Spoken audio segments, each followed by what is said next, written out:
Foundation की ओर से आप सभी को कहानी भरा नमस्कार।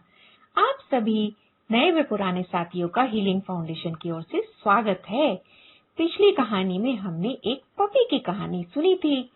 इसके बाद मेरे नन्हे साथी की फरमाइश आई है कि आप और जानवरों की कहानियां सुनाएं, तो मैंने सोचा क्यों ना हम एक बंदर की कहानी सुने।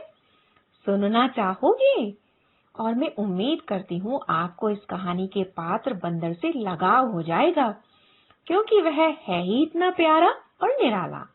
अब आप सब तैयार हैं कहानी सुनने के लिए? आज इस सफर में लिए चलते हैं चीकू की अंधेरी दुनिया में। चलिए मेरे साथ कहानी के सफर में। आज की कहानी का नाम है चीकू की अंधेरी दुनिया। आइए सुनते हैं। हमेशा की तरह सोनू अपनी नानी के साथ सुबह की सैर पर निकला। उसे नानी के साथ सैर करना बहुत अच्छा लगता था। नानी उसे शहर के पास आगे नहर के किनारे और हरे भरे खेत की ओर ले जाती और दोनों वहां खूब दूर तक टहलते। सुबह की ठंडी ठंडी हवा उनको छूकर जली जाती। नानी का साथ और सुबह की ठंडी हवा सोनू को बहुत भाती। सोनू को रोजाना रास्ते में अलग अलग जानवर मिलते। कभी कोई पपी मिलता, कभी म्याऊ दिखती, तो कभी गाय और भैंस दिखती। वो पपी और बिल्ली को गोद में लेता, पर आज तो एक अलग ही बात हुई।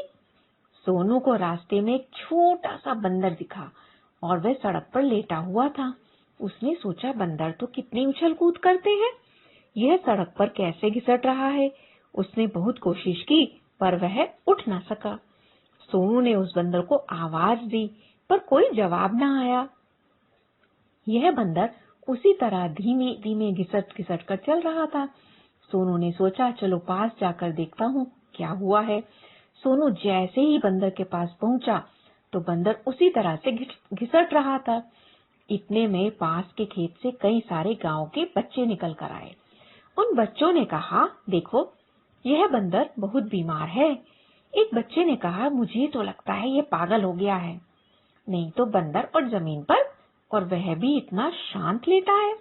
तभी दूसरे बड़े बच्चे ने कहा, नहीं नहीं, यह छोटा सा बंदर अपने झुंड से बिछड़ गया है और कुछ ही दिन पहले मैंने देखा था पास की छत से जा रहे बिजली के तार से इसको करंट लगा। यह अपनी माँ से चिपका हुआ था।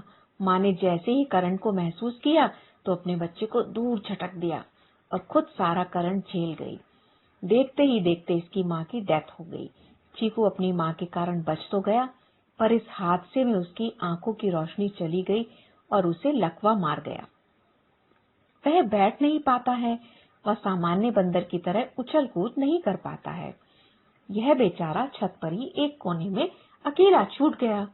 जबकि बंदर अपने समूह में रहते हैं, वे अपने किसी साथी को अकेला नहीं छोड़ते, लेकिन न जाने क्यों उन्होंने इसको इस तरह से अधमरा छोड़ दिया और इसे छोड़कर सब के सब वहां से भाग निकले।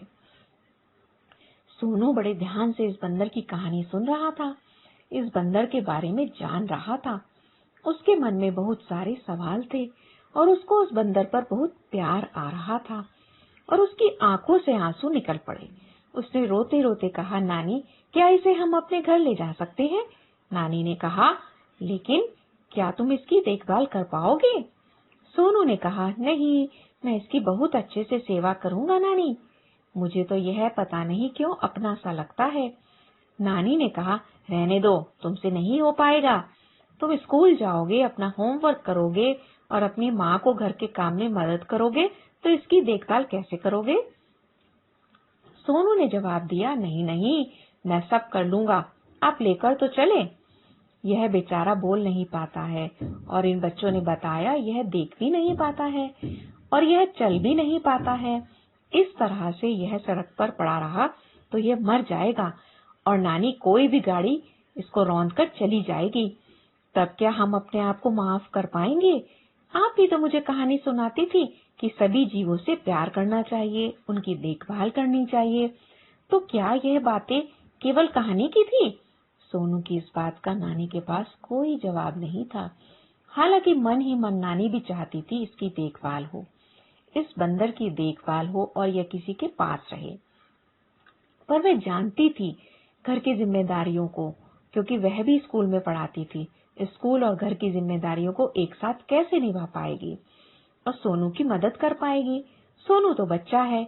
भावनाओं में आकर वह कह रहा है कि इसे घर ले चलो, लेकिन क्या सच में हम सब इसकी देखभाल कर पाएंगे? लेकिन दूसरे ही पल नानी के मन में विचार आया, नहीं, किसी जीव को हम इस तरह से तड़पते भी नहीं छोड़ सकते। और दोनों ने तय किया और उस बंदर को घर लेकर आ गए। पूरे रास्ते वह बंदर सोनू की गोद में था। सोनू आज बड़ा खुश था। घर पर आते ही, घर के दरवाजे पर पैर रखते ही सोनू ने जोर से आवाज लगाई, माँ देखो मैं किसे लेकर आया हूँ। इतने में माँ बाहर निकल कर आई और बोली, अरे यह तो एक बंदर है। सोनू ने कहा, हाँ माँ, आज से यह हमारे घर का सदस्य है। मैं इसकी पूरी देखभाल करूंगा। क्या आप मेरी मदद करेंगी? सोनू की माँ जानती थी कि सोनू को जानवरों से कितना प्यार है, इसलिए उन्होंने हामी भरी और इस तरह से वह बंदर सोनू के घर का सदस्य बन गया। सोनू ने उसका नाम रखा चीकू। कितना छोटा और प्यारा नाम था उस बंदर का।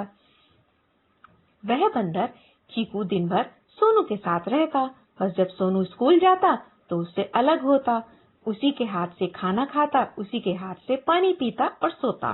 जब सोनू स्कूल होता तो वह बंदर चीकू उसकी माँ के साथ रहता। किसी और को तो वह हाथ भी नहीं लगाने देता था। उसको भी धीरे धीरे वह सोनू की माँ से भी घुल मिल गया था। सोनू धीरे धीरे बड़ा हो रहा था और पढ़ने के लिए बाहर चला गया। सोनू को लगता कि मेरे पीछे इसकी देखभाल कौन करेगा। तब सोनू ने माँ से कहा, माँ आप इसकी देखभाल करोगी ना? माँ ने कहा, हाँ बेटा, मैं इसकी देखभाल करूंगी, तुम चिंता मत करो।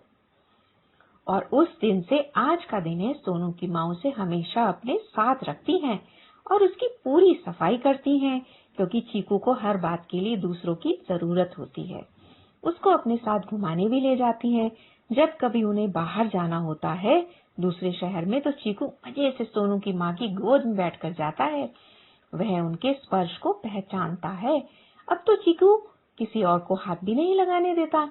इस तरह से चीकू ने घर में सबका दिल जीत लिया था। कोई भी मेहमान आता तो उसके लिए गिफ्ट लाता और यह अनोखा पेट देखकर सब हैरान होते। सब लोग बोलते, डॉगी बिल्ली तो सब रखते हैं, लेकिन बंदर रखते किसी ने नहीं देखा। लेकिन सोनू के घर में चीकू बंदर उनका पेट था। वह तो उनके घर के सदस्य जैसा था। एक दिन बंदरों का बड़ा झुंड सोनू के घर आया और उसके घर को चारों ओर से घेर लिया। वे चीकू को देखकर आए थे उसे ले जाने। सोनू की मम्मी घबरा गई। चीकू डर के मारे कांपने लगा। इतना सारा शोर सुनकर वह घबरा गया। अब क्या करे? चीकू का और सोनू की मम्मी का तो दिल बैठा जा रहा था। चीकू को यदि सब बंदर ले गए तो उनका क्या होगा? चीकू अब उनके यहाँ एक जीव ही नहीं बल्कि एक सदस्य की तरह था। उनके बेटे के समान था। सोनू की मम्मी उससे बहुत अटैच थी। उन्हें उससे बहुत लगाव था। इतने में बंदरों का झुंड चीकू के पास आ ही गया था और उसे घेर लिया था। इतने में सोनू की मम्मी एक बड़ा सा डंडा लेकर आई और सभी बंदरों को भगाने लगी। इतने में एक बंदर ने चीकू का पैर पकड़ लिया और चीकू जोर से चिल्लाया और वो डरने लगा। चीकू सोनू की मम्मी से चिपका जा रहा था, मानो वह कह रहा हो कि मुझे इनके साथ नहीं जाना माँ, मैं तुम्हारे ही साथ रहना चाहता हूँ। मुझे उस दुनिया में नहीं जाना जिन्होंने मुझे मेरे बुरे वक्त में छोड़ दिया था। मेरी माँ के मरने के बाद ये सब कहाँ थे उस वक्त? इन्हें मेरी याद नहीं आई? मुझे ऐसे ही अधमरा सड़क पर बेजान छोड़ दिया था। कोई भी मुझे मार सकता था। मुझे तो नया जीवन सोनू ने दिया है और सोनू की नानी ने दिया है। और माँ, आपने मुझे अपने बेटे से बढ़कर माना है, तो मैं आपको छोड़कर कैसे जा सकता हूँ? और इस तरह चीकू सोनू की मम्मी के गले से लिपट गया और कस के पकड़ लिया, मानो वह छोड़ेगा ही नहीं।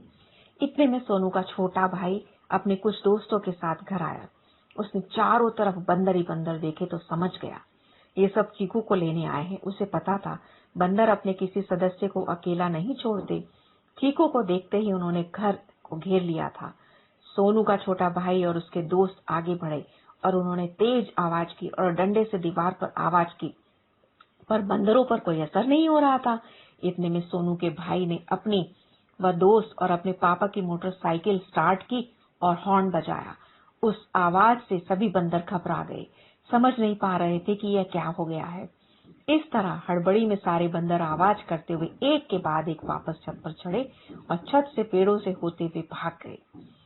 सारे बंदर जा चुके थे। उनके जाने से चीकू बहुत राहत महसूस कर रहा था और सोनू की मम्मी की आंखों से आंसू बहने लगे। चीकू की आंखों से भी आंसू बह रहे थे। वह अभी सोनू की मम्मी के गले से लगा हुआ था। सोनू की मम्मी बुला रही थी और कह रही थी, अब चिंता मत करो, देखो सब बंदर जा चुके हैं, अब तुम्हें कोई खतरा नहीं है, अब तुम्हें कोई नहीं ले जाएगा। सोनू के पापा से आते ही कहूंगी इस बरामदे में चारों तरफ से जाल लगवा दिया जाए, जिससे कभी कोई बंदर यहाँ आ ना सके। चीकू ने अपना फर्ज अदा किया और वह एक जानवर होते हुए भी उसने इंसानों जैसी इंसानियत दिखाई और अपने समूह में वापस नहीं गया। इस परिवार को ही अपना परिवार माना और हमेशा के लिए इसी परिवार का हो गया। तो बच्चों, कैसी लगी आपको यह कहानी? उम्मीद है चीकू बंदर की कहानी आपको बहुत अच्छी लगी होगी। इससे हम बहुत कुछ सीख सकते हैं। आपको कहानी में सबसे अच्छा क्या लगा यह जरूर बताएं। और हाँ, अरे अरे अरे अरे एक बात तो सुनते जाइए, कहाँ चले? आप सब चैनल को सब्सक्राइब करना ना भूलें और बेल आइकॉन बटन को तो पक्का दबाएं, जिससे कि आपको नई नई कहानियों की जानकारी मिलती रहेगी। कहानी के इस सफर में मेरे साथ बने रहिए। तब तक के लिए बाय बाय। अपना ध्यान रखिए, फिर मिलते हैं।